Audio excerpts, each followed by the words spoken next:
వాయువ్య బంగాళాఖాతం, దానిని ఆనుకుని ఉన్న ఉత్తర ఒడిశా, పశ్చిమ బెంగాల్ తీర ప్రాంతాల్లో కొనసాగుతున్న ఉపరితలావర్తనం.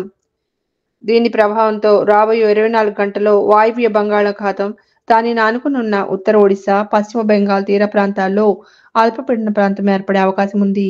వీటి ప్రభావంతో ఇవాళ కోస్తా జిల్లాలో చాలా చోట్ల, రాయలసీమలో కొన్ని చోట్ల తేలికపాటి నుంచి ఓ మోస్తరు వర్షాలు కురిసే అవకాశం ఉంది. శ్రీకాకుళం, విజయనగరం, పార్వతీపురం, మన్యం, విశాఖ, అనకాపల్లి, అల్లూరి జిల్లాల్లో 1-2 చోట్ల భారీ వర్షాలు కురిసే అవకాశం ఉంది.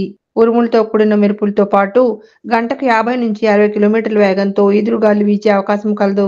తీరం వెంబడి గంటకు 40-50 కిలోమీటర్ల వేగంతో గాలులు వీచే అవకాశం ఉన్న నేపథ్యంలో మత్స్యకారులు అప్రమత్తంగా ఉండాలి.